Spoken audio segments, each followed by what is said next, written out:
las funciones de la metformina y por qué sirve en pacientes con diabetes. Fíjense bien, para empezar, es muy importante que partamos de algo bien básico, que es ver si la persona o el paciente en cuestión tiene diabetes tipo 1 o tiene diabetes tipo 2. Hay muchas formas de diabetes y hay muchos grados de severidad de la diabetes, ¿sale? Entonces, para fines prácticos las vamos a englobar en estos dos tipos.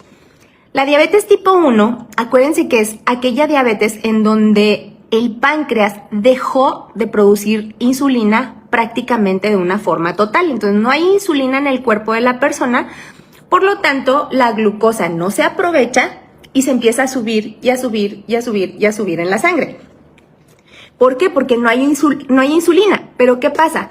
En el momento en el que una persona con diabetes tipo 1 se empieza a poner insulina, se empieza a inyectar, pues todos estos niveles de glucosa empiezan a bajar y a bajar y a bajar, porque empiezan a aprovecharse correctamente por todos los órganos y los tejidos del cuerpo, ¿de acuerdo? Entonces, esa es la diabetes tipo 1.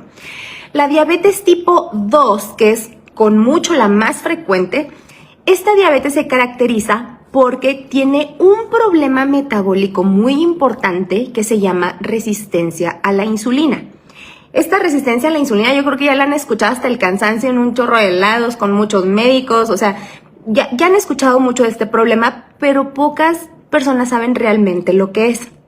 Fíjense muy bien, cuando nosotros comemos, sobre todo cuando comemos carbohidratos, los carbohidratos son la forma grandota en la cual consumimos la glucosa. Por ejemplo, el almidón, el almidón es un carbohidrato que lo encontramos en el pan, en la papa, en muchos alimentos.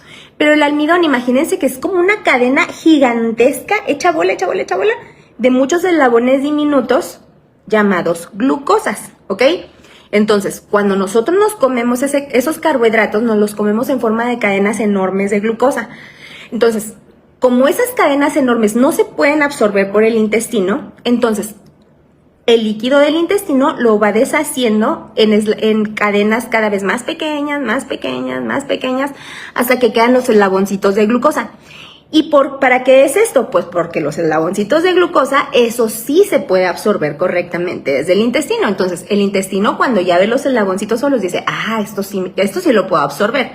Entonces absorbe los eslabones de glucosa, la glucosa pasa a la sangre y poco a poco se empieza a subir el nivel de glucosa en nuestra sangre porque pues seguimos comiendo el espagueti o el puré de papa o lo que sea que estemos comiendo, ¿de acuerdo? Entonces, conforme comemos, la glucosa se empieza a absorber y conforme se absorbe, el nivel en sangre sube.